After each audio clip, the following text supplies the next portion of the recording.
It's Torres holding in Chelsea. In the Champions League final. The headline has been written. Hello and welcome to the V2 Football Podcast. I'm your host Shane Lees, and joining me this week I've got Owen Meek. Hello. And I've got Richard Hero Hudson. Welcome, guys. Good. Oh, do I get to say good evening? No, you don't. Oh. Right, we're going to crack straight on, and we're going to talk about the big study that got released last night, 10 o'clock, a bit of a weird time for the BBC to do it, but the price of football. It's become a bit of an annual thing now, where the BBC does an in-depth investigation into how much football is now costing the fans. Unfortunately, they only do counter in match day costs, so it's match-going fans rather than, the prices of television package deals, which is obviously now dividing up and it's costing more and more. So it's focused on match-going fans, and the general consensus is that the majority of prices are frozen or slightly reduced. However, the actual effect on the average matchday fan is it's going up. Okay, so let's just get our initial thoughts on this study so far. Well, my favourite bit was the fact that the cheapest season ticket of the top 5 leagues in England was Eastleigh, which was £114. And the cheapest ticket for Bayern Munich is actually cheaper than that. Yeah. It's I think it's hard, isn't it? We said before we came on, you've got to surmise. We don't get all of the details on this in terms of how many Bayern Munich season tickets are that price. If there's 30, then it's not really that grand a thing, is it? But if there's hundreds available, then you're kind of looking at it and thinking, wow, German fans have got it very lucky indeed. So it would be nice if some of the stats, I don't think the statistics that we're actually given have changed too much in terms of the topics and the tickets that are spoken about are the same every year. We don't actually see very much new data. Well, you've always got to take statistics with a pinch of salt, obviously. What's the old saying? It's lies, damn lies, and statistics. They're always a bit inconclusive, but you have to look at as much of the details as you can. This is the closest we're going to get to facts in this whole... Because the Premier League just lies like crazy, the clubs lie like crazy about how good it all is, how we're getting ripped off and it's for our own good. I think the big thing is it's been spun, especially by the Premier League themselves. It's been spun as being a good thing in terms of the season ticket prices being frozen. Premier League are talking about, we must be doing something right because record occupancy is at 96%. And they're talking about how the BBC only focus on single match tickets, where, when 2/3 of attendances are season ticket holders.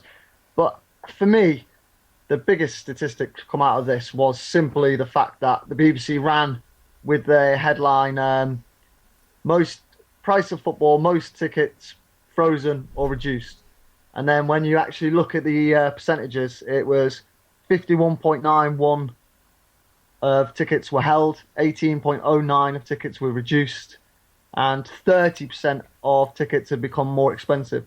So actually, there's more tickets going up in price than there is going down, and that's really this we need to look at. We've been saying for 5 years tickets are too high.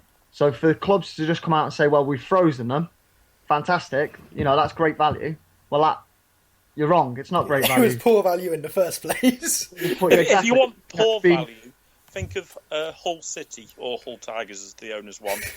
Hull fans paid £26.36 for every goal they saw their team score last season. Damn. See, I'd like to quickly go back to something, Owen, you just said about how the Premier League said it was 96% attendance. So, it's still high, and that means, therefore, fans are still accepting these ticket prices. Yeah. But this is where I think they've made a terrible mistake in accidentally showing their hand, where they see fans as customers first and not fans. Because here's the thing, fans will turn up whether or not they're paying through the roof. If a fan can afford it, and a fan is loyal, which is what a fan is about, it's about a club, it's about a community, the fan will pay the money. They want to go and see their team. It's not like a customer where they're going to go, ooh, which one am I getting the best value for money for? Shall I be a Chelsea fan because I'm going to pay less than I'm going to pay? That's not how it works. So... But I think therein lies the problem with both fans and the Premier League hierarchy, in the sense of fans can't be willing to accept it. They have to look at it and go, the Premier League are arrogant enough to see us as customers, and if that's how they want to play it, then we will act as customers. Yeah. And they need to. This whole 20s plenty. Now it's fantastic. I love the fact fans are showing their hand and they're saying, we're not going to accept this. We're going to demonstrate. All right, well that's brilliant. But to demonstrate, you're having to pay to get into the ground to hold your banner up. So you're not actually solving your issue. You're not actually really doing anything to try and create any real change in the game. To create change in the game, you have to stop going to the football. Unfortunately, just like in the 80s when people would go on strike, you'd get scabs. People who suddenly go, look, there's available tickets to go and buy. It would take a real galvanised, almost unionised effort to get all these fans to stop going for enough of a length of time where they would actually make an impact. It's like protesting. I've said it before. Protesting doesn't work. It never works. 1 million people, one of the biggest protests in the world, marched against the war in Iraq, and we got stuck there for over bloody 10 years. Protesting doesn't work. Striking can work if you do it effectively. And in football... Like, you look at United for that, is that there's been one game so far this season that isn't members to buy tickets, which was the League Cup game against Ipswich. If you'd look to try and get a ticket on the internet for a United game, then you're looking at over £100 for a home game against whoever you play against. And people will still buy that. Okay, I'll ask a question, and before you answer immediately with what you'll want to say, do think about it a second. Do you think it's necessary for clubs to ask for this much money? Because obviously we know the Premier League is the richest league in the world, but we also know that clubs are paying the most for their fees for the average players. We also know they're paying the most wages. We know they're paying the most in agents' fees, and we know that the majority of football clubs in this country are operating either at a loss or only just about in the black. So most clubs in this country are not making money. So if they reduce their prices, it would surely put them in a very bad situation. So is it necessary for them to charge this amount, or do we see there as being another way around it? There's another way around it. Clubs don't spend above their means in the first place. If you're a club and you're going and spending, if you're Aston Villa and you're spending 100 million in a transfer window, I'd be looking at it and going, are we in a position to be spending 100 million pounds in a transfer window? No. In that sense of it, well, yeah, but then the fans then turn around and say, why are you not buying anyone? Like, you look at the Newcastle. No, I know, I understand that, but just in terms of Shane's question, you're suggesting there that the first place clubs need to look to make money is ticket prices. When you've just signed a £5 billion TV deal over a 3-year period, surely that's cut agents out of the game. Stop giving agents so much money. It would actually be fairly easy so much money. It would actually be fairly easy, considering what they've done with third-party ownership, to actually get rid of agents in the game. But I was just being devil's advocate there. I do actually agree with you. And for example, I think it was last year. I think it was around the same time we did this. I produced a stat which I've checked again. Is the same this year, which is that Man United, if they sold out Old Trafford every single home game in the season, every single one at the maximum available ticket price, they would not even fund a third of their wage bill in the year. So that's how much a dent ticket prices is making in terms of the actual expenditure of clubs. The thing is, though, that they know if they can charge it. Until people strike, they can charge what they want, and people will turn up and pay it. Yeah, it's essentially the matter of they know they can do it. They don't need to. They know they can do it, so they will. They're running it like a business, so that's how it's going to work. Okay, but let's talk about change. Can I just say on it, though, that my two boys have never been to watch a competitive Man United match yet because of how much they charge. They've seen a couple of friendlies because, like for that, it's adults at £20 and the kids are usually like £5 or a tenner. So that's manageable. But because of how much they charge, I refuse to go and take them because it'd be £100 for the tickets, then another, say, 40, 50 quid for the food and transport for the day. I cannot justify spending £150 for a day out. That's the thing, isn't it? And that's a sad indictment of football there that you've just said that you have yet to take your kid. I could imagine if my dad 20 years ago couldn't have taken me to see a football match because of the price. he would have felt horrendous because it's something that, as a father and son, you know, you do. That is when you're growing up. That's what you're supposed to do. You take your kid to watch your football, your local football. It's the grassroots of football, isn't it? And It is. It's in danger of losing that. Okay, so we'll talk about change. So we've said it's very bad. We've said, this isn't good at all. I think everyone kind of knows that at this point. I think even the Premier League knows that at this point. That's why they're not even really bothering with their spin these days. They're just sort of saying you'll keep paying it. How do we change this? How does this get changed? I think there has to be certainly a lot more to attract families to come to the game. Like I said about how much it would cost for me and the two boys to go. I wouldn't mind paying a full price ticket for myself as long as my two boys could get in at a very reduced rate. Yeah. Well, I think what you've actually touched on there is a different problem, and this is one that isn't necessarily responsible by the people in football, but it's something they're not taking into account, which is the fact that every other cost in people's lives now is going up. Inflation is down to 0%. That's good. Inflation was never that high in this country, so it never made a big difference. But the average cost of living is going up. The average wages are relatively going down, not going up. Wages are going down. The average rate at which any kind of goods is increasing. The price of meats is increasing. Meats, something as basic as that. Everything is going up in money, which means people have less and less money to spend on leisure activities, like going to see the football. Therefore, football has to respond to that. It can say, we don't need to charge these prices. The butcher needs to charge his prices for his meat, otherwise he can't keep selling meat.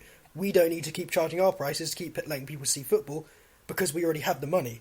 Therefore, we have to address this and set the dues. If you're a football club, and you're running a football club as a business, which they all do now, you look at other businesses, globally, internationally, locally, if they're all increasing their costs, then football clubs are going to look at it and go, well, that's what we need to do as well. So in that sense, there's not much they can do. I agree that more incentives need to be put out there for people to go to games, especially to get kids going there, younger kids going there. For me, the biggest thing for me with the football stuff actually is ticket prices. I think directors at all clubs know what they're doing. I think they know that fans are going to pay to go and see the game. But there are ways you could make football cheaper. You could reduce prices in the stadium for food, for drink, for match day programs now. £3.80. £3.80 for a match day program. Football kits, the price of to get a full Man United kit for the season, socks and everything, £116. £103 for children. £103 for children. That is absolutely scandalous. And that for me is that's where the warning signs need to already start flashing. Because if fans don't try and put a stop to it now, then they're going to spiral out of control, as they already have done with ticket prices. And you could argue they already have spiraled out of control. But I could imagine the way it's going, give it 3 or 4 years' time, you'll be paying nearly £200 for a kit. And the worst thing is, there's 20 clubs in the Premier League, yet there was 50 kits in the Premier League this season. Well, it's every single year now, isn't it? But United launch 3 every year now. I can luckily get them off the back of the lorry for 20 quid. It used to be 3, didn't it? 3 if you were competing in a fair amount of tournaments, and there's a chance that you're going to be where your second kit is the same as someone else's. Now, Champions League teams, they used to have 3. Now you'll have 3 any given day of the week. Any team will have it. I think it's Norwich have got 3 kits. They're almost all the same, but they're just slightly changed in terms of the order of the colours and whether they go across or down. Yes. I'm going to go to a point you just made, which was about the spiralling costs. And there is actually an explanation for that, because football is what we call, and I'm going to go slightly technical here, football is what we call a macro economy, in the sense it is an economy which, by and large, isn't actually responsible for anything outside of football. The money in football, for example, we had a recession since 2008 for several years. Football prices just kept going up. Prices inside football kept going up. Transfer costs, agents' fees, wages, everything increased for everyone in football. So football is an economy in of itself, and what happens outside of football doesn't really affect it. So the prices that come out of football, like matchday tickets, goes up relative to the cost of football, not relative to the outside economy. So people's money goes down, the cost of living goes up, but the cost of football still goes up even higher. So there is an explanation for that. But let's try and go back to how do we actually change it. do we see a way in which realistically, or perhaps even unrealistically, this could be changed? The English league continues to get shitter and shitter. I think they've got marketing people for, say it's the most entertaining league in the world rather than the best.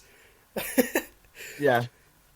I don't think there is. I think it's at a point where I think you kind of we reached a point now that the only way it'll change is if you have that natural life cycle where something's got to come to an end at some point and then begin all over again. And you hope you learn from your mistakes, but human beings in general don't do that anyway. So I don't think there's. I think the problem you've got really is will teams really bat an eyelid if even if clubs had 5,000-6,000 drop in attendance across the board in the Premier League, would teams really bat an eyelid when they've got £5.8 billion coming in from TV money? I'm not sure they would. No, it's like I said before, the annual revenues from tickets at Man United doesn't even cover a third of their wage bill.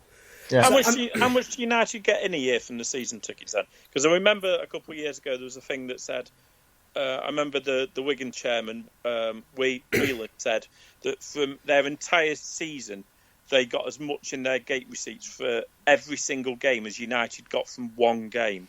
I accidentally crossed off the Word document where I worked it all out, so I haven't got that up.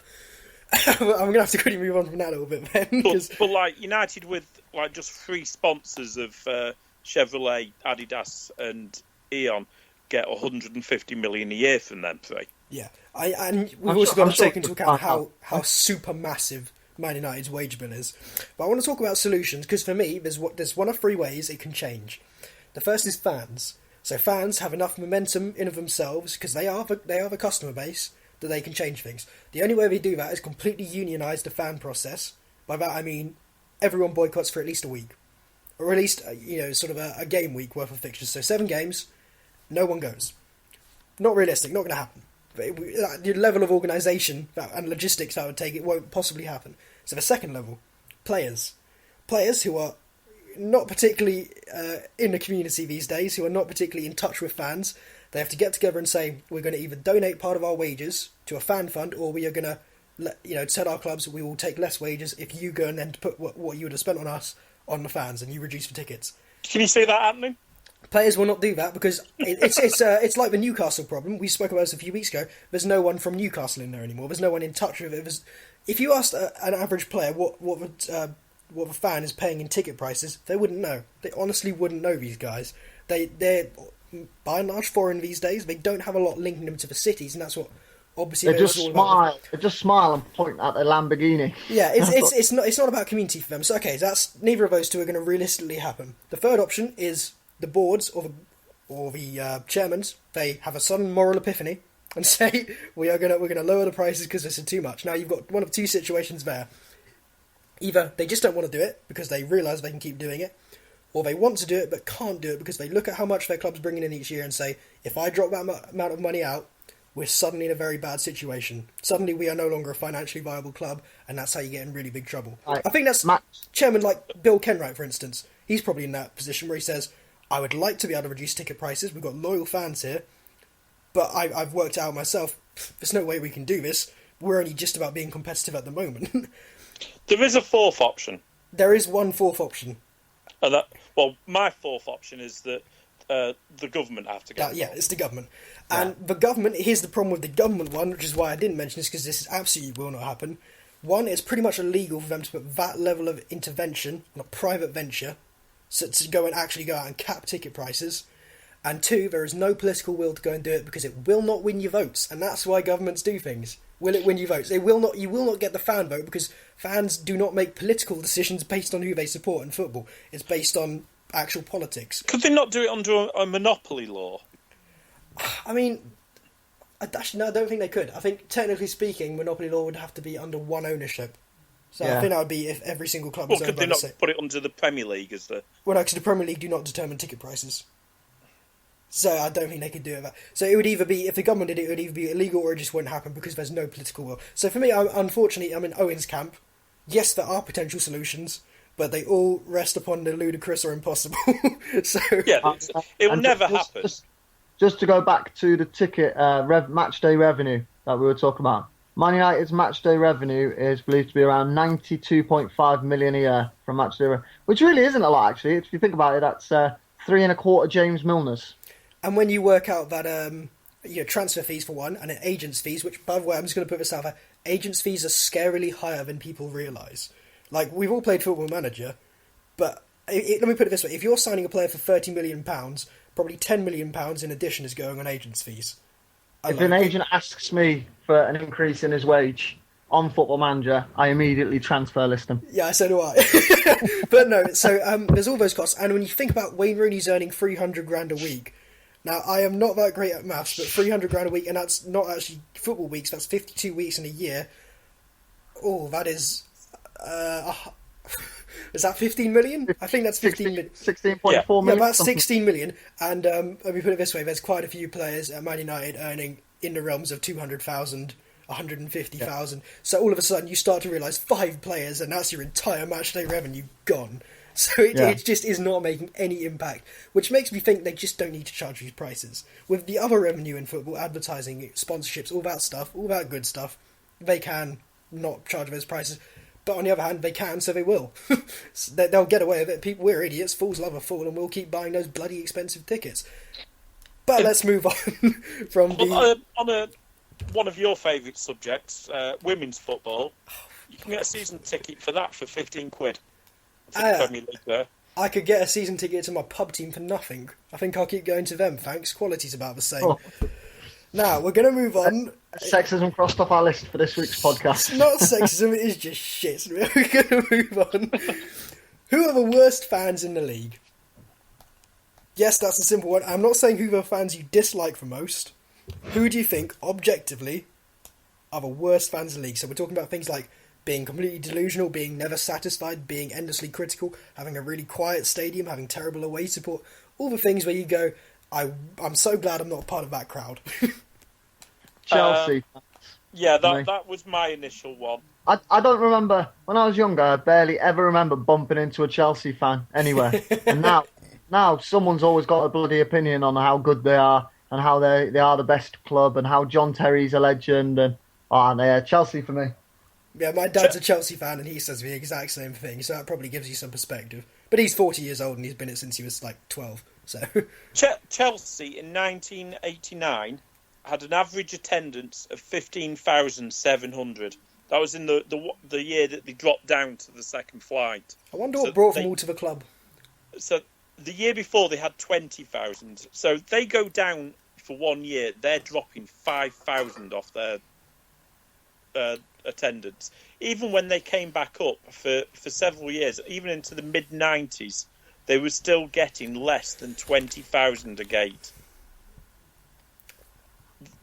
They just came out of the woodwork, these fans. Has anyone seen, and it's been going over like social media and things, a Chelsea fan who's going absolutely mental at how things are currently going at the club? Yeah. And that for me is the epitome of why Chelsea fans are utter shite, because it's like 8 bad games. You won the league last year, you're still in the Champions League. What are you chatting about? If I was a Southampton fan, I'd kill to be doing that badly if I had won the league the week before. That is just crazy. Like, he's actually like screaming at a camera for 8 bad games. Doesn't hold back at all, does it? No, it's like, God, there are fans who are getting relegated just about every single other year who have less gripes with their club. Get some perspective, come on. That's for me. That for me are the worst fans. I think any fans. It doesn't have to necessarily be a club. To be fair, it's just a band of fans who have no perspective on what their team really should be achieving, and their perspective skews completely as soon as they have a moderate bit of success. So I just want to compare them to sort of Man City, because Man City are another team that's a lot of people said suddenly gained a lot of fans overnight when they got the money in. I'm not sure. Yeah, I'm not sure. Well, I believe I remember watching Man City when they were in Division 1, and they were still getting... I was just about to say, when they went down 2 flights, and their average attendance when they were in what is now League 2, League 1, was still an average of 28,000. Yeah, they always had a fairly good support, didn't they, Man City? And I don't actually But you think they look have at that much of a Chelsea. big support these days. Yeah, they actually went up. When they were in the top flight in 1995, they had 22,000. Yeah, a couple of years later, they're actually gaining 6,000 fans, being 2 leagues lower. Ticket prices dropped, you see. Can't knock the City fan. Okay, I want to put one out there. Tottenham. I think Tottenham fans are among the single most deluded fans who just believe they should be very successful, and as far as I can see, have absolutely zero basis for it. Like, if you're Arsenal, I can understand why Arsenal think they should be a lot more successful than they are, because they have actually the players for it. I can understand why maybe some Liverpool fans think they should be successful, because they have the history for it. Tottenham? What the hell do they have?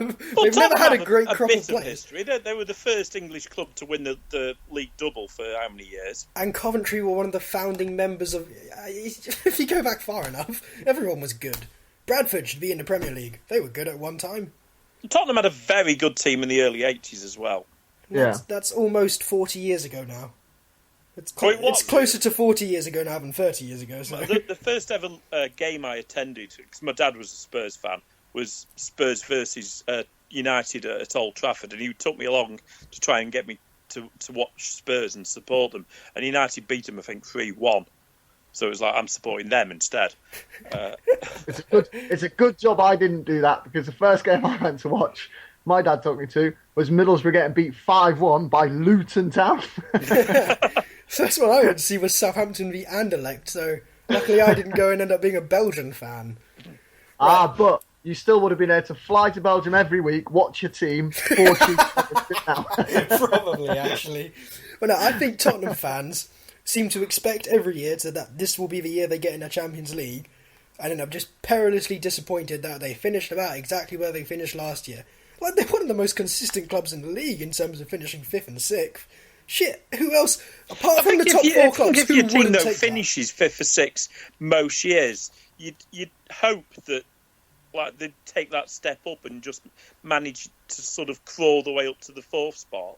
Yeah, but you have to be objective enough to realise however much they're improving, the teams above them are also improving at a better rate. Yeah. It's the glass ceiling thing. But As a not Southampton always, fan, though. It's I've like, identified you that. you get United plummet down to 7th one year, then you suddenly get Liverpool plummet down again. So it's like all the rest is going topsy-turvy around them, whilst they just remain in that 5th, 6th spot. I don't know, I just think Tottenham have nothing to complain about. As a fan who's gone down to the Championship and League One and then back up and then we've had a good year and then, God, we sell everyone. Shit, I would kill for the consistency of, just above I think average that's the finish problem, Spurs though. get. You speak to most football fans, those who really... Fans who are banded in a group of good fans, fun fans, enjoyable fans, those who support roller coaster teams. I think if you're a supporter of a club who, I wouldn't say stagnate, but that's as a Tottenham fan, that's probably how you'd view it. You stagnate, you remain consistent but not spectacular. There's nothing exciting about your season particularly. I think those fans tend to be the fans who moan more when they're not getting any worse, but they're not getting any better either. Whereas Okay. if you're a fan of, say, Middlesbrough, for instance, we've had some absolutely phenomenal times mixed with some incredibly dark, sad, depressing times. And I think that roller coaster of emotions is enjoyable in the sense of you never get bored of following your team. Yeah, You've got nothing to I moan think- about because something's always happening. I think you form a stronger bond with the club because of that. Okay, I've got Yeah. 2 more I want to throw out, and Richard, this was one you wanted to talk about, Liverpool. Because you seem to think Liverpool fans are quite bad. There's a few things with Liverpool fans. Firstly, they're from Liverpool. The victim mentality at times, and not in regards to sort of tragedies that have occurred and such like, but more in regards to like when the Suarez incident, which rankles with me that it was everybody to blame apart from him. Yeah, which Suarez incident are you talking about? And it's funny we have to actually say that. Are you talking about the Evra one? The Evra one in the Evra one? particular. Yeah, that was a joke when the Liverpool players marched out in Suarez shirts. And you got Glenn Johnson there just seemingly having no idea what's going on. I do think you almost trod on a fairly valid point. It's one a lot of people dance around because they're very afraid of causing offence. But we're obviously talking about Hillsborough there, and of course there was a whole bunch of absolutely terrible stuff that happened around that. There was the conspiracy and all that, but at the same time there was almost no acknowledging responsibility for Heysel. No, I think that's very much just brushed under the carpet. Yeah, and you can't say, God, we were absolutely done so wrong, by all this stuff, and then say, oh, well, that's just how sometimes shit happens when it comes to killing foreign fans. And that's what happened. Yes, it wasn't murder in the technical sense, but I mean, when stuff like when there's sort of inconsistencies there, you can sort of, from another fan's perspective, you can sort of go, sometimes you just need to not talk about it quite so much because it's every single year. I think that's risking getting a lot of ire. Stick to football, isn't it? Yeah. So football fans in general, most football fans should just stick to discussing the football rather than the politics that have happened around their club in previous years. Definitely. And just to be balanced there, because I'm probably going to have a few people hating me right now, Southampton, I think, are also among the worst fans, and they are my own club. Because as someone who does try and go to as many Southampton games as possible, which isn't as much because I'm poor, our home fans are dreadful. They are absolutely terrible, and there's a lot of fans who seem to think we should be doing a lot better than we are. But there's also quite a lot who say, no, let's just enjoy the good times while they last. But the home crowd is notoriously poor. It is very well known for being a very dead atmosphere. I hate it personally. I try and always sit next to the crazy lot, the ones who go to the away games and are some of the best away supporters in the country. But the home fans, it's very middle class, which I think is linking in with what we said about the ticket prices, because we have among the highest low tickets. I think it's £35 is the cheapest ticket, and that's about £10 more than most other clubs in the Premier League for the cheapest ticket. So I think it's a lot of the working class fans got forced out, a lot of the city fans got forced out, and you ended up with a suburbia fans who just don't really know how to support football. Well, I remember watching Middlesbrough Southampton at St Mary's when, and I don't know if you remember this, Southampton were winning 3-0 and we came back and drew 3-all. Stuart Downing scored. Oh shit, I remember that. And I'm not joking, the amount of noise when you were 3-0 up was no different to the amount of groaning and moaning when we drew level 3-all. It was just complete, it was as if they had watched it happen every week for 52 weeks. Like, there's just no atmosphere about it at all. It was incredible. Yeah, I do think part of the thing with Southampton is because of what happened with Rupert Lowe and him destroying the club from the inside, there is a bit of... It's a constant fear that we are being destroyed from the inside. Like last year, when we sold all those players, there was a lot of talk about asset stripping and liquidating. Are the board liquidating this club? Are they just trying to destroy this club and take all the money they can? So I think there's almost this, if we're pessimistic enough, when the worst happens, we'll almost be ready for it. So, okay, we'll move on from there, because we've done quite a lot. I do like from this section that, as a United fan, you've probably generated more heat from Liverpool fans than I did. Yeah, like I said, it's a very careful topic you have to try and... I do think it is worth touching on, because it's done in the political field. We break ground on this podcast. Yeah. We're not afraid to talk about anything. Also, the majority of our listeners are United fans, so I'm probably not in too big a shit. We'll move on and we'll go on to the first game. Hero. Hooray! All right, this week I'm in charge, and it's I've got... There's 10 in each round, and I'm just bringing them up now. I'm giving you 3 names. You've got to tell me which of those, in order, which got the most caps. Ooh, okay. And I've got 3 national teams to go through, so you can either go France, Germany, or Spain. Oh, shit. Who goes first? I'll let you go first. Cheers for that. Spain. Right. Okay, so we'll start with Spain. So, to start off with, Iniesta, Torres, and Ramos. So, I want order of most at first, please.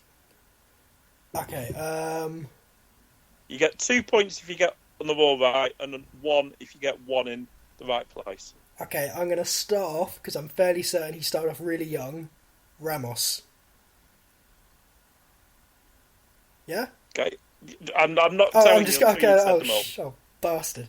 I'm going to go Ramos, I'm going to go Torres because I'm aware he scored a lot of international goals at big tournaments. So I'm going to go Iniesta third. Have I 2 got back- points. You got them bang on. Not bad. Oh, did I? I thought I got them all backwards. Yay. Right, Fair. you, Owen. I'll go David for Fe- France. Oh, No, Oh, we're okay. carrying on with Spain now. okay. David Fe- Go on then. David Villa, David Silva, Carlos Puyol. Oof. See now, you're trying to trick me here now. Silva, Puyol, and Villa. I'll go for. Got injured at the. I'll go for the straight one and hope to God it's right. I'll go for Puyol, Villa, Silva. 2 points as well. Puyol had 100 caps. Villa had 97, and Silva's currently on 94. Bloody hell, I didn't realise Silva was on that many. No, you always sort of think he's sort of just out of the team, but he's pretty much there. Next one, Fabregas, Alonso, and Raul. Okay. I'm gonna go. Oh, it's a toss-up between two for the first one. Alonso, Raul, and then Fabregas. You bang on again, 2 Oh points. yes. I always Alonso went had Raul. has 114 caps. Raul had 102. Fabregas though is already on 100. Oh, see, I thought he was going to be way behind. It was just going to be between the first two. Whew. I'm going to get some ridiculous players now, aren't I? Yep. It's getting slightly harder as I go on. Piqué, Cazorla, and Biscuits. Piqué, Cazorla. Oh. Right. Now, Cazorla made his debut before the other two. But has he played in as many games? And Busquets kind of taken over that midfield role, hasn't he? Right, I'm going to go for, since I went straight and normal on the first one, a bit outside the box, I'm going to go for Busquets. And then I'll go. Puyol would have been playing alongside. I'm going to go for Cazorla, and then I'll go for Piqué. Piqué was quite late into the international team. 2 points again.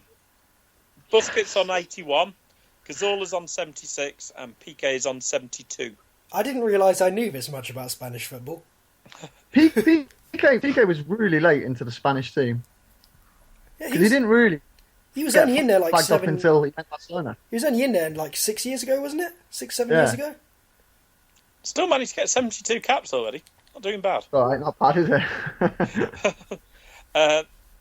Pedro, Raul Albiol, and Arbeloa, whatever he was pronounced. Oh. So that was Pedro, Albiol, and Arbeloa. Arbeloa. See, I'm thinking Arbeloa would be first because he was Real Madrid's right back for a really long time. There's only 5 between these three. I have a feeling Albiol got mostly outmuscled later on by Piqué, and Puyol obviously was the stalwart. So I'm going to go Arbeloa, Pedro, Albiol. 2 points again. Oh my god. Behave. That was like mostly a guess at the end. Yeah, actually, it's quite good because if you do think about it, you can work them out roughly, can't you? Who's broken in and who's kept like the position basically. Well, Pedro, he only got in about 5 years ago, didn't he? So he's obviously got a lot of caps in a short time. Yeah, but then who else plays? Like he got in just as Villa and Torres were coming out, and like they kind of played like either the wing or central, which is where Pedro plays now anyway. Right, here's one back for you, Owen. And there's only 3 caps between them. Oh, fantastic. Jordi Alba, Juan Mata, and he's a Navas.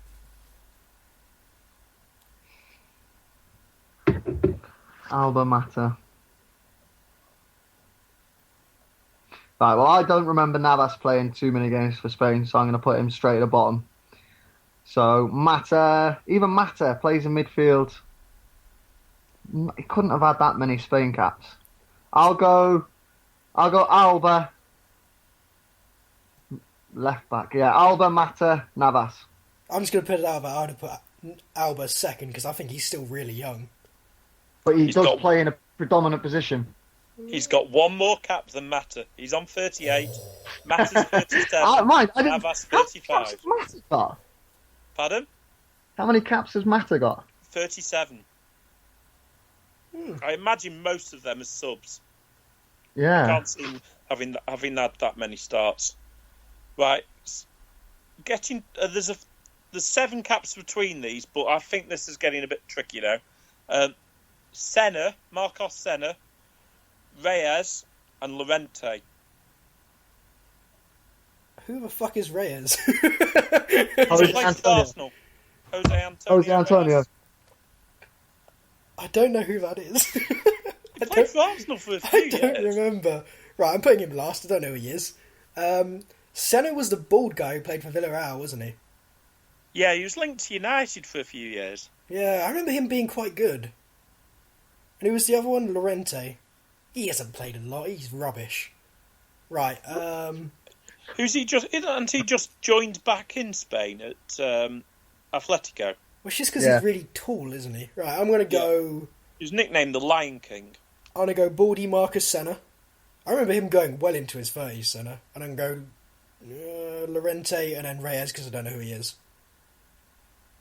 Well, this quiz is far too easy then because you're still on 4 points. Oh, shit. Who the fuck is Reyes? Spain's quite nice, actually. I would have liked to have seen what France one was like because Spain has got standout players, hasn't it? There's a reason I didn't pick France. But Valdez, Negredo, and Reina. Right, well, Reina must have had more. I'm going to go Reina. Definitely Reina first. Reina and then Negredo. I haven't put Casillas in this because Casillas just that's what I'm thinking. All away. I'm not sure Valdez has played that much for Spain, but then I'm not sure Negredo has. Right, I'm going to go for Reina definitely first, and then just based off when I believe they made their first appearance, I'm going to go for Negredo then. Victor Valdez didn't make his first appearance until about 2011. So I'll go for Negredo, then Valdez. Bang on still. Yes, come Reina's on. had 33, Negredo's had 21, and Valdez has had 20. It's amazing how much knowledge you just absorb, isn't it? Next team. Okay, so your last one is Carlos Manchena, Fernando Herrero, oh, for fuck's and Michael Salgado. You're going to need to repeat all of those. Sorry for you, because I don't know who any of those are. All of mine were like people I actually know about. So where's those? Right, who was it? It was Marchena, Herrero, and Salgado. Oh, Jesus Christ. All of these have had over 50 caps. Who's Herrero? Herrero, centre back. He used to play alongside Puyol. Oh. Right, okay. I think you're in guessing territory. Yeah, no, I am completely. Marchena, Salgado, and the other one. 0 points. I have no idea.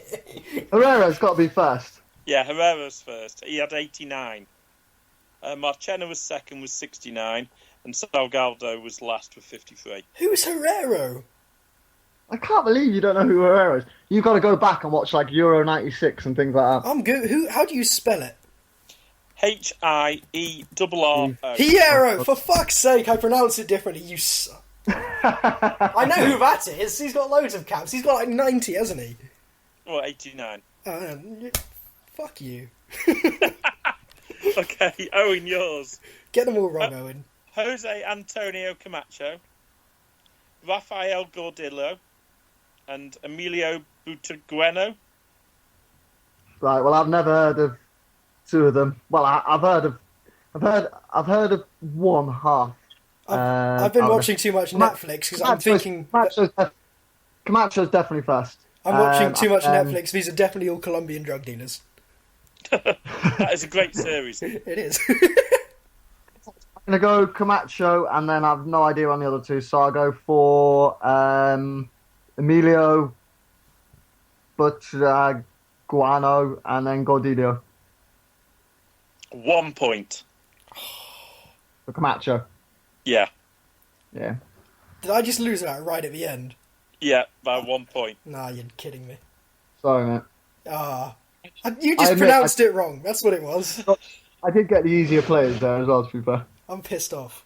We'll move on to France next, then. I'm really pissed off. I'm very unhappy with life. Right, we'll move on now, and we'll go on to people who are even more unhappy with life. Newcastle. Right. How do you save Newcastle? They're sitting rock bottom of the Premier League. Their manager seems to not have a clue at the moment. Their players have no spirit or fight apart from the one Serbian bloke who seems more to want to get into a fight than to play football. So how do you solve a problem like Newcastle?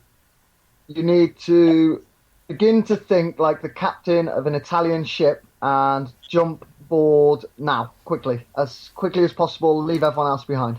Okay, realistically, and without just escaping yourselves, how do you actually save Newcastle? Because it can be done, obviously, but I don't know, with Newcastle, for me, I just feel like they are damned. I feel like someone put a curse on them a while ago, and it's finally really kicking in. The problem that you've got at the club is, well, there's a lot of decent footballers there. I know everybody sort of moans Newcastle-wise that they don't bring in the players, but you know they brought in the attacking midfielder from PSV who romped the Dutch league. What? They brought in one of the most exciting players from the Belgian league, and for money spent over the summer, they were pretty up near the top. But you don't seem to have any players at Newcastle that go out there and wear that badge with pride. So, we talked about this a few weeks ago. Are you saying it needs to be more about bringing Newcastle back to community football? Almost. Yeah. There's no hometown hit. And I know this is something that gets on your gripes every week with the English league, but I think Newcastle's very much a club that wants to see a hometown hero getting the winning goal. Yeah. I think the problem Newcastle have, I'm not sure. You look at up and down the Premier League, everyone will have a moan about certain chairmen involved in the game. The club itself, I don't think are behind Ashley Williams and Ashley Williams, Mike Williams, Mike Ashley. No, that was just a catastrophe, guys. Yeah, that was terrible, wasn't it? That's how little we care about him.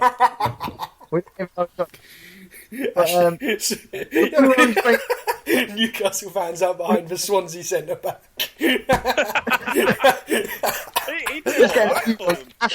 I was just getting tweets off Newcastle fans. I think the problem is I don't think fans believe in the club anymore. They'll follow them to the ends of the world regardless. But I don't think the fans believe in them. I don't think the community believes in the club. I don't think the players who come to play for them really believe in the ideology of Newcastle. Right, okay, but that's saying a lot, and I'll equate this to the England chats we always do, where we always say, okay, it's about developing talent more from, a local pool, it's about grassroots football and all that lot. But at a certain point, you have to admit that sometimes the difference can be a good manager and a good group of players. So I'll ask two questions. I want just yes or no answers for now. Do they have the worst manager in the league? No. Is he in the bottom 3 managers in the league? No. Do they have Yeah. the worst team in the league? No. Are they in the bottom 3 teams in the league in terms of the player quality?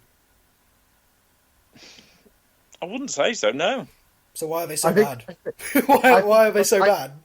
I think Newcastle, player-wise, I don't think you could say, because, and this is a problem Newcastle had for a while now, they buy players and they're looking for them to fulfil their potential, their full potential at the club. They're buying players who maybe others aren't aware of, and some of them have gone on to do fantastic. Cisse, for instance, he's struggled now, but when he first came, for the first 2 years at the club, he was fantastic acquisition. Kabai, fantastic acquisition. He went above and beyond what people had already seen him perform in terms of his levels. Going back to manager, I actually think they do have one of the worst managers in the Premier League at the moment, and that comes from someone who supports a club where Steve McLaren took us to our first major trophy. I know other listeners will laugh. The League Cup isn't major, but it is when you're a Middlesbrough fan. But even at Middlesbrough, he was able to do just his job, and that is coach football because of the infrastructure he had around him. And if you look at the teams he's managed, where the infrastructure has suited a coaching setup, he's gone on and he's been fantastic. He's had a great success. When he has to manage egos, when he has to actually manage players, I think question marks remain over him. And I think they always will, because for me, Steve McLaren is what you would consider extremely good coach and a rather mediocre manager. And that's the difference. Is he in a setup at the moment where he's able to just go out on the training ground, implement what he wants, and then get it sorted on the pitch and deal with nothing else around him? I would say he's in the exact opposite situation to that. Pardon? I'd say he's in the exact opposite situation to that. I think he has a lot of managing to do.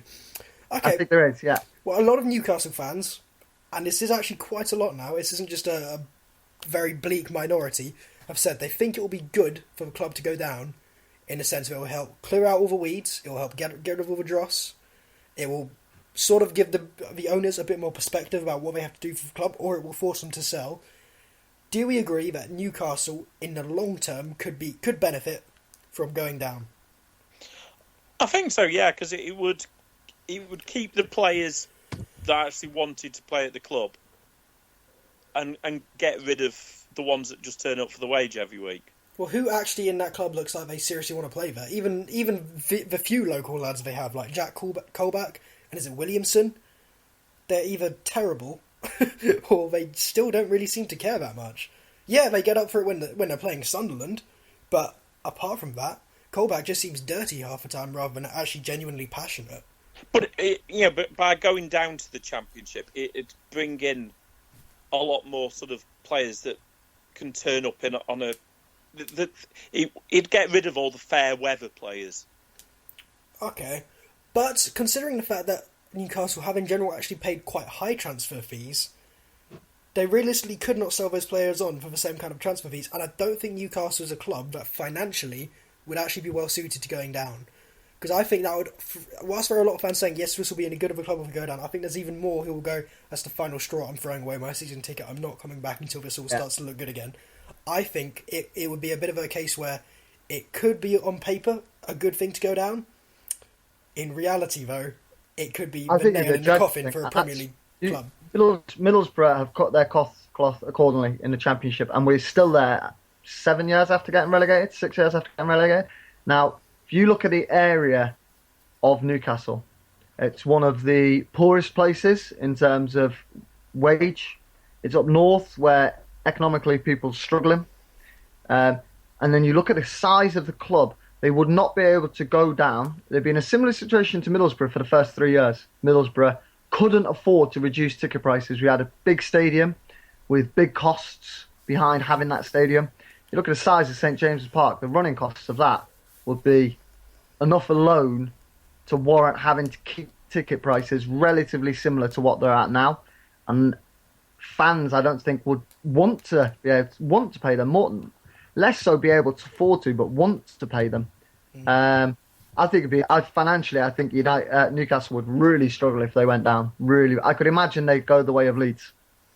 Okay, but if they do go down, can we realistically see it that it would get rid of the kind of... I'll put it another way.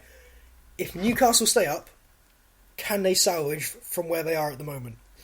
Can they break out of this cycle of buying shit French players and appointing rather poor managers and generally seeming like no one at the club gives a damn about the club? Can they break that cycle?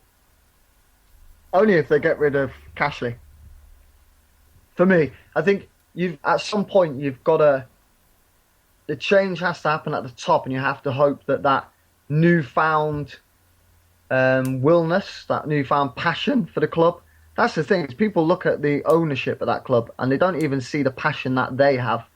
And I think it's toxic. I think it's toxic for the club at all levels. I think it's not often I turn around and say clubs need to get rid of people. As with Rodgers, I was firmly behind Liverpool keeping Rodgers. But for me, Newcastle are in a position where, for a feel-good factor to come back around that club, for people to want to be there, want to support them, want to play for them. Newcastle are a team who feed off passion, and I don't think they have that passion there at the moment. In terms of, I don't think the players and the setup within the club, not the fans, but within the club, have the passion that the fans have. And if they did, they'd be doing a lot better than they are now. I agree completely. And I will say, we talk about foreign owners a couple of times, and we normally say how that's a problem for, bringing community to football, bring passion to football. Newcastle are one of the only Premier League clubs owned by an Englishman, and they are probably the antithesis of a passionate-led club. So, okay, maybe not the best situation. And they've spent, sort of net spend over the summer. I think they were, second. I think we've well established now in football that spending money doesn't often solve your problems. But for money, at the end of the day, he's put more money into that club out of his own pocket than most chairmen have. The other thing is, going back to the discussing about whether going down will benefit them. Let's not forget they did go down in 2008, 2009. It was about the same time we were trying to go back up. Southampton, yeah. So back then. They've been down. They have been relegated before, and you'd argue nothing's changed much since, really. Okay, we're going to have to move on from Newcastle because we are running out of time. We'll talk about Sam Allardyce back in the job. Well, should we do the second quiz first? No, we'll do Allardyce first. Sam Allardyce is back in the job. He's at Sunderland. I said 2 weeks ago, I think, I don't think he'll take that job. I think that would be a step down. But he has taken a job. Okay, is this a good move for Sunderland and Allardyce? I think it's made me care even less about Sunderland. Oh. And I didn't think that was possible. Sam Allardyce. Sunderland are one of those sides that if they disappeared off the face of the planet, you wouldn't notice for several weeks. I wouldn't disagree with that, but do we think this is an appointment that can keep Sunderland up? Probably. Oh, of course he will. Because they just grind out horrendous draws. Alright, but is it possible as well that it's just another false dawn? This is another manager gets appointed, pulls them out of a relegation scrap, and then halfway through next year gets fired again for some inexplicable reason? Or is this maybe one of the first managers at Sunderland who's going to last more than 2 years? I can't see it.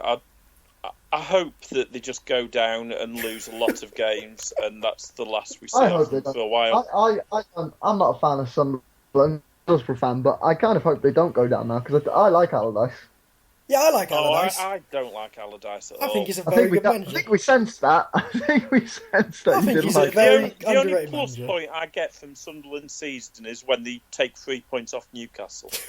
You are not a fan of the North East. Okay, we'll move on to your next game then. Okay, we're going French then for this one, which probably the Newcastle fans that are hating me already will probably hate me even more if I start going on about a load of French players. Oui, oui. Who's first this time? Not me. Owen. Not me. No, not me. Okay, so we got Zidane, Vieira, and Desailly. Ooh. Zidane.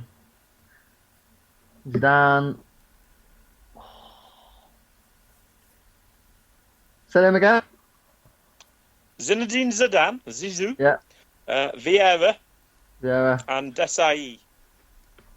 I reckon he's Desai. being a troll and he's just naming them in order anyway. No. Okay.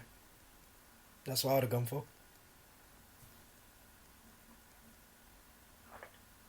I'll go for Zidane's definitely Zinedine Zidane, Desai, and who's the second one? Patrick Vieira, may have remember him. There we are. Right, Zidane, Vieira, Desai. I'll go for Zidane, Desai, Vieira. 1 point. Ooh, what's wrong? Vieira was correct last. Desai actually had Above 116 caps. Damn. Zidane 108, Vieira 107. Huh. But yeah, Desai was actually the most capped out of those three. One absolutely now for you, Shane. Platini, Fucking bastard. Malouda, Abidal. Eric Abidal. Okay. Oh, So it was Platini, Malouda, and Abidal. I really hate Platini, so I want to say he's last, but I'm pretty sure he isn't. As a player, he was class. He was good. Abidal is like dying of liver failure, so he's probably last. I'm going to go Malouda. No, Malouda won't be. I'm going to go Malouda first, Platini second, and Abidal first, even though I've definitely got that all wrong. You just said two of them first, then. Have I? Right. Yeah. Malouda first, Platini second, Abidal third. Okay, correct. Malouda has 80 caps. How is that possible? He was shit. And France over the years have had decent midfielders. Then again, Robinho of Brazil is a centurion. Yeah. Platini only had 72 caps, which quite surprised me. And Abidal 67. And now he's got £72 million. Platini could always just pay for some more, couldn't he? Yeah, I'm pretty sure that's how it works these days. Okay, back to you, Owen. Frank Leboeuf, Johan Gourcuff, and Eric Cantona. I'll go for Gourcuff, Leboeuf, Cantona. 1 point. Oh, no, actually, no points. Oh, we don't know France. I don't know. Leboeuf was first with 50, then Cantona with 45, and then Gourcuff only 31. I didn't think Cantona got that many caps for France. I know what your logic was there. If Malouda's got 80 caps, Gourcuff surely has a lot. I remember Gourcuff. He was quality. Yeah, I liked him. I thought he was a good player. Right, this is a tricky one. There's only 2 caps. There's one with 22 caps, one with 21 caps, and one with 20 caps. Okay. Pogba, Clichy, Decor.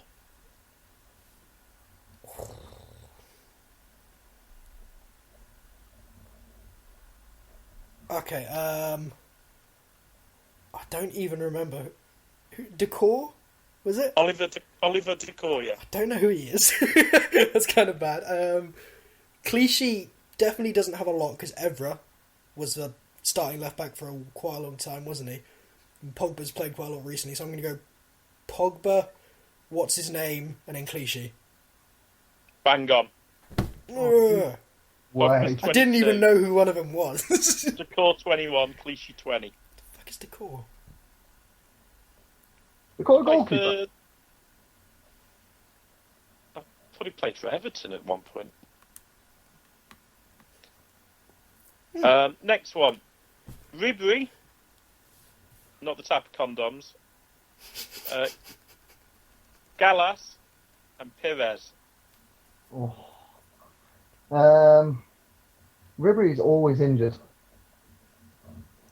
He's also I'm gonna go for Pires, Ribery, Gallas. 1 point for the middle one. I tell you what, we know our Spain, but we struggle with runs. Gallas was top, 84. Then Ribery, 81, so you got a point for that. And Pires only 79. Back to you, Shane. Name some more players I don't know. If you don't know, there's something wrong with you. Anelka, Oh, I know who Anelka is. Petit, and Benzema. Okay.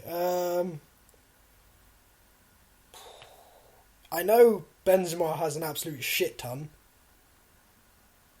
But Anelka's... He went on for a while, Anelka. And I can't remember who Petit is. Wait, is that Emmanuel Petit? Yeah, Emmanuel. Yeah, he played for Arsenal? Yeah, and Chelsea. Okay, yeah, no, I do know him. And Barcelona. Okay, I am going to go with Benzema.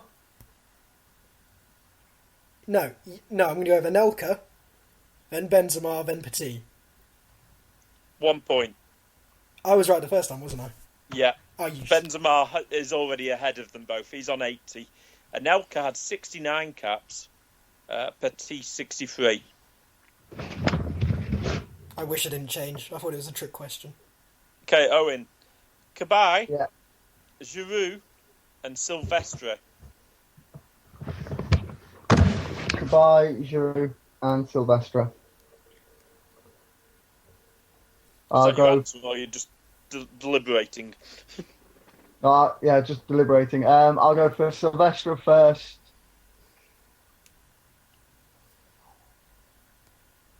And I'm going to go for... I think I'm going to go for Cabaye, then Giroud. Bang on. So Silvestre had 40. Cabaye's on 39. And Giroud's on 38. I'm sorry to any of our French listeners, who I'm pretty sure we don't have, but I am just going to go out and say, I swear to God, all these French guys have puff names. They just got such gay names. Okay, next question. French bastards. Remy, and Boomsong. That's Remy, and Boomsong. Who the fuck is Remy? Adil Rami. I know Remy's one who maybe is a rapist. Oh my... Is someone like farting? We've got a goose in here. No, someone's farting, definitely. Who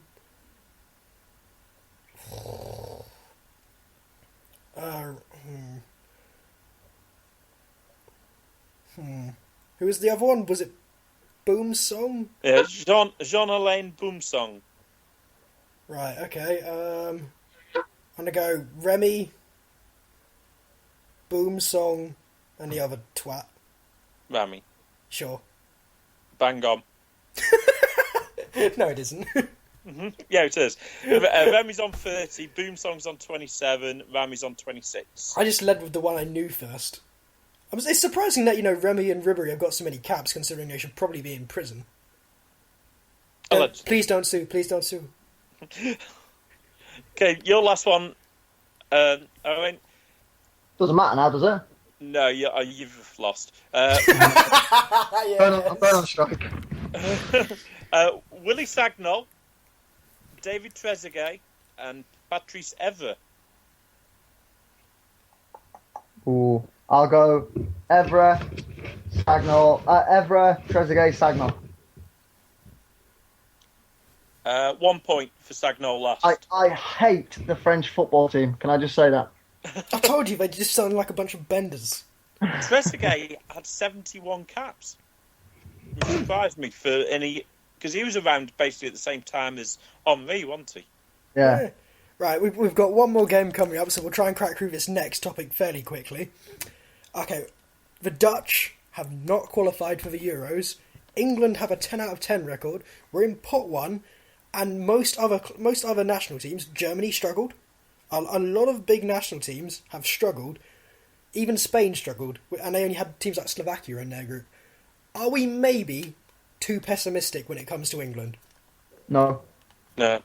Based on based on these qualifiers, where seemingly every other big team has either found it a lot more difficult than they thought they would, or have really genuinely struggled, or gone out, as the Dutch have done, and we've got 10 out of 10, and we have easily a tougher group than what Spain had, and Spain struggled. How many points did Spain finish on? I cannot remember. I know it was not... I think it was less than 6 points. Between them and Slovakia, or the Ukraine, one of the two. Maybe 22? I think they still absolutely... hold on a minute. Still got a fair number of points. They got 27 points out of 30. And where are we going with this whole... they had an easier group than England? No, definitely not. That group is a tougher group than England had. They had a goal difference of 20, and they got 9 out of 10 wins. Right, but okay, if we were a Spanish podcast and we were looking at England at the moment, we'd be saying 10 out of 10 wins. They got Switzerland, we've got Slovenia. Slovenia are a better side than what most people think they are. 10 out of 10 wins, and the Dutch have gone out. How bad can we really have it in England? Well, first things first, we're an abject failure when we get to the majors. So let's not gloss over anything. The simple fact is, we always do pretty well in qualifying, bar one catastrophic year with the Wally and the Brawley. Bar that, and we tend to do all that in friendlies as well. Like we'll turn up against Spain, and everybody will suddenly think like, "Oh wow, look how great we are." Right, but we can then we play an actual competitive match in a tournament. We can only play the teams we're drawn against. And we got 10 out of 10. But you introduced the subject on the basis that you're saying, well, England, as fans, why are we pessimistic when we've won 10 out of 10, Netherlands have gone out and Spain struggled? Well, Netherlands had Czech Republic in their group, Turkey in their group.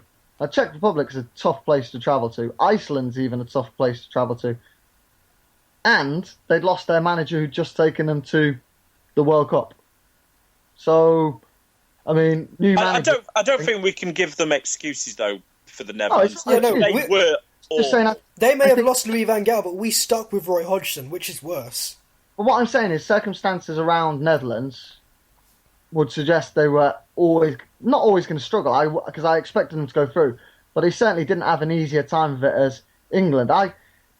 England's group. It wasn't that. San Marino, Lithuania, Estonia, we were guaranteed a top 3 spot before we even started.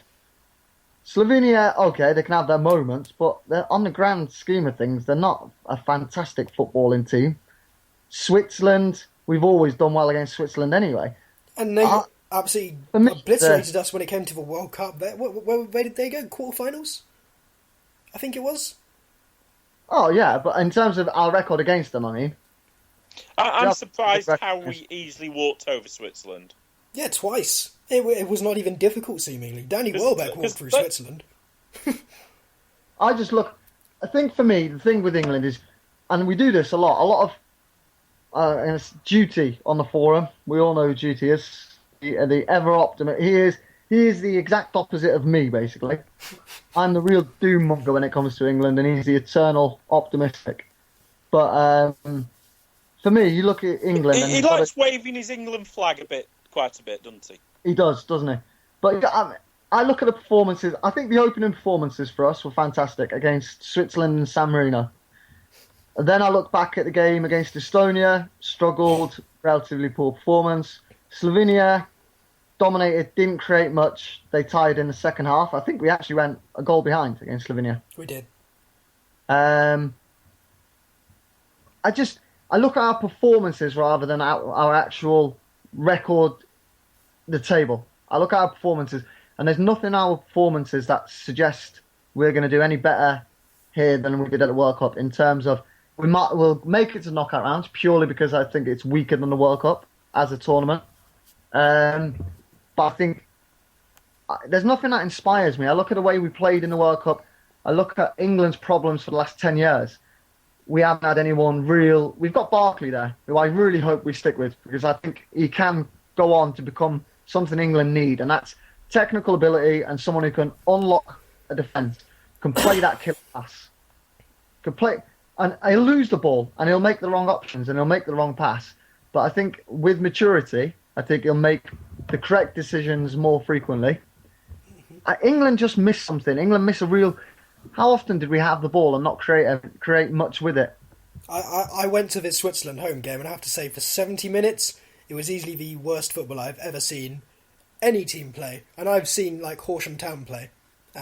So, and Can we genuinely see England competing with Germany, Spain, France, and Italy, no, and even Portugal? for me, the problem with, and I disagree with what I was saying, I was just being devil's advocate. For me, the problem with these qualifiers was the qualifiers, especially when you're against teams who are either of an equivalent calibre or much less quality, that's your opportunity to develop a squad. That's your opportunity to take a squad and say, we're going to start fresh, we're going to try and actually build a squad together. Instead, we did what we always did, we just ad hoc sellotaped together an entire team of players and said, sure, hopefully this will do us well when we get to the Euros. There's no planning in it. It's just who's sort of in form, who has a big reputation. It's not who is actually best going to fit into this team. Even Hodgson's culpable of doing that whole thing where he window dressed as, well, we've introduced these players and these players to the England setup. Well, yeah, fantastic. You've called up a couple of players, but you've given them barely any minutes, unless you've been shoehorned into it through injuries. All you've done is bring them into the group and said you're not good enough to get into the starting 11, which includes 5 or 6 players who aren't in form. Yeah. If I was a player and I looked at some of the selections, I'd go, well, what's going on? Vardy. How many years do England say stop picking players on reputation? And then I was reading through the forum the other night, and people were saying, well, yeah, but what he's got to play. Why would he play Vardy? All right, he's only been good for 6-7 matches. Well, yeah, but they're the 6-7 matches that have been played coming into this qualifier. I have to say, I can't have it one way or the other. I disagree with playing players on form, but I also disagree with playing based on reputation. For me, you approach it the exact same way you approach club football. You don't pick based on how they've done for 5 matches. You pick on you have a formation, you have a philosophy, you have a way of playing, and you pick the players who best fit into that formation and philosophy. We pick on form and reputation, which means we just shoehorn players in. Rooney, every single tournament seems to be, he gets shoehorned into a position. He was playing wide at the World Cup. I just think we don't actually approach this in a sensible way of playing football. We've got to call up these players and let's stick them into a sort of formation and see how this goes. I was hoping these qualifiers would be, we actually try and have a genuine strategy and plan. That's my disappointment. Who's winning the Euros? Well, no one. What? Which team would you plump for at the moment? Oh, I'd go for France. I'd probably go for Germany, to be honest with you. I think when they get there, they'll turn up, as they always do. And I think they're still strong enough from the World Cup to go there and do something. I reckon it'll be a Germany-France final, but I reckon home turf. They got a good squad coming through at the moment, France. I reckon France can go and do it. Okay. I'm going France as well. I think you look at that, the youth of the French team coming through, and they've got world-class players coming through at the moment. Okay, we're going to move on to one quick topic before we go on to the final game. Wayne Rooney. Do you start him in the Euros? He gets any kind of form between now and then, but for me, I think the problem. I don't even, to be honest, not to nip the conversation in the bud, but is it worth the debate? Because we all know he's going to be playing, regardless of what anyone thinks. Oh yes, but FIFA's always going to be corrupt, and football's always going to be expensive. We debate those things. Oh, I know, but it's just such a. We do touch on Rooney every single week, and the worst thing is FIFA. You can see there being change at some point.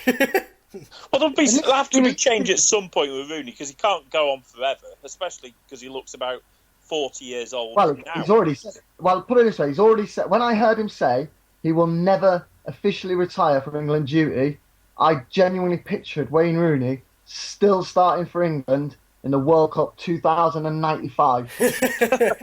That's an odd year. Odd years. That's an odd year. Yeah. The one thing I'll say about Rooney, I'll try and say it as quickly as possible. I think he's the best England player, but I don't think he's the best in any particular position.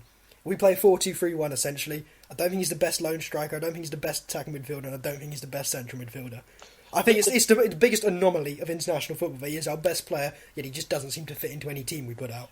My last point on Rooney would be that at the moment he is in absolute dire form. Yeah. The opportunity for another player to come in and take his position is better than it's ever been. And Bring no on one, Jamie Vardy. yeah, It's not. I know there's sort of Jamie Vardy about there, but there's nobody really there that is challenging him for that position. It could have been James Wilson if Man United didn't sign that French bastard. But we'll move on to our final game. Okay, we're on to Germany. Oh, there we go. It's you to go first, isn't it, Shane? Go for it. Okay, Podolski, Lahm, Closer. I reckon this is fairly straightforward, actually. Closer, Podolski, Lahm. Bang on. Yeah, I think that one's fairly easy. They're like among the top caps, aren't they? Yeah, the second, third, and fourth, I think they were. Yeah. Closer on 137, Podolski 122, Lahm 113. Okay, next one. Schweinsteiger, Ballack, and Beckenbauer. That's just hard as nails, isn't it, that three? So then Schweinsteiger, Ballack, and Beckenbauer. Schweinsteiger, Ballack. I'm going to go... Oh. Ballack, Beckenbauer, Schweinsteiger. 1 point. Oh, Ballack and Beckenbauer. Schweinsteiger is in the lead. He's on 108. Oh my lord. Beckenbauer's 103. Ballack was 98. Okay, back to you, Shane. Mertesacker, Klinsmann, and Gerd Muller. Okay, I know Mertesacker's got an absolute shit ton, actually. But Klinsmann, he went on for a while, I think, Klinsmann. So I'm going to go Klinsmann, Mertesacker, and then Muller. Bang on. Klinsmann had 108. Mertesacker 104. Muller didn't have that many, did he? No, only 62. Yeah, okay, I was right. I put that in as a swerveboard. I wondered if you'd fall for it. No, I didn't think he had that many in the end. But Mertesacker 104 caps. He's a stalwart in the Germany team. Okay, back to you, Owen. Ozil, or Ozil, Hamann, Dieter Hamann, and Thomas Muller.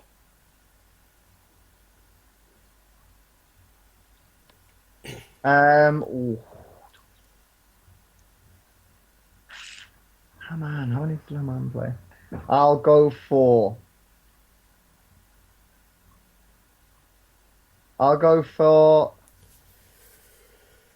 Muller, Hamann, Ozil. Completely the wrong way round, so 1 point. Mesut's got 62. Dieter Hamann got 59 caps. Bloody hell. And Muller is on 56 currently. Mine are like 3 in between the caps. Yes. You throw Shane like a doobie one in there. That's like 20. Cheers, Richard. This isn't fixed at all. He's Skyping me the answers. Okay. Boateng, Jerome Boateng, just to clarify. Right. Tony Kroos and Jans Lehmann. Lehmann was not unchallenged as Germany goalkeeper. There were quite a few other good keepers. Boateng's fairly recent. And Kroos... I'm either getting this completely in reverse or I'm getting it bang on. It's Tony Kroos, then Lehmann, then Boateng. Or Tony Kroos has like low caps, one or two. 1 point. Lehmann was top, 51. Kroos is on 51. Boateng's on 46. Oh. I thought it was going to be another curveball where Tony Kroos has like 12 caps. Okay, back to you, Owen. Mario Gomez. Mario Gomez! The least German name ever. Schürrle and Khedira. Who was the second one? Andre Schürrle. So.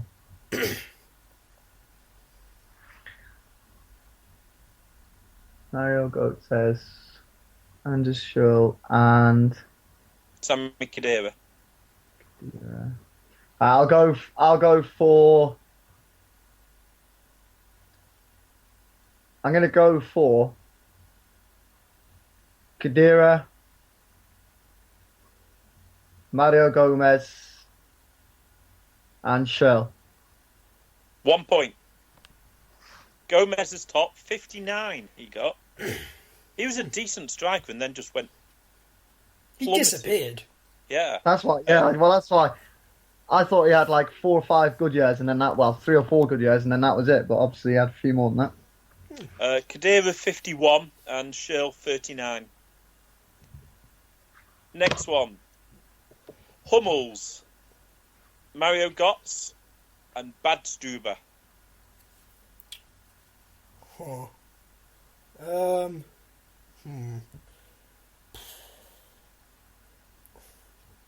I can't even remember how old these people are. That's what I've mostly been basing this on. I reckon, They're all young, these three still. yeah, I reckon Götze has Hummels, I got a think, few. is 26. Götze is 22, and I think Badstuber is about 25, 26 as well. I'm going to go Götze, because I think he came in quite young, Hummels, and then Badstuber. 1 point. Hummels is on 36. Götze is on 35. Badstuber is on 31. Badstuber would be in the lead if he hadn't been injured for the last 2 seasons. Huh. Both Van Gaal and Guardiola rate him as the best centre-back in the world when he's fit. We're not very knowledgeable on French or German football, are we, Owen? We should stick No. to Spanish. I'll stay to Spanish. Okay, Owen, back to you. Lars Bender, Marco Reus, and Benedict Houds. I'll go for. I forget the second one all the time. Marco Reus. Marco Reus. And I'll go for Royce. Royce first. Bender last. And the one who was last second. I didn't catch his name. So Reus, Houds, Bender. Royce. Oh, is it Howes? Okay, hold on. Royce. I'll go for Royce. Bender, House. Completely wrong. No point. Houds, 28. Royce only has 21 caps. He's always injured. But he's like 26 now. To only have 21 caps for being so good. He's been injured at all the last tournaments. Yeah. And Bender's 17. Damn it. Okay, yours again, Shane. Robert Hoof, Oh, Julian Draxler, fuck me. and Kakao.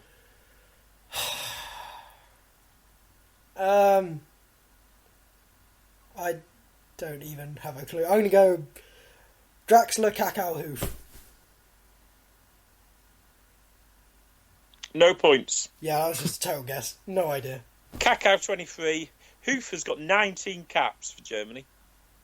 What the And hell's he managed Draxler's to- 13. And the last one. Godongan. Can I win this or not? Yes, if you get them all right. Fail. Come on. Godongan, Smeltzer, Rene Adler.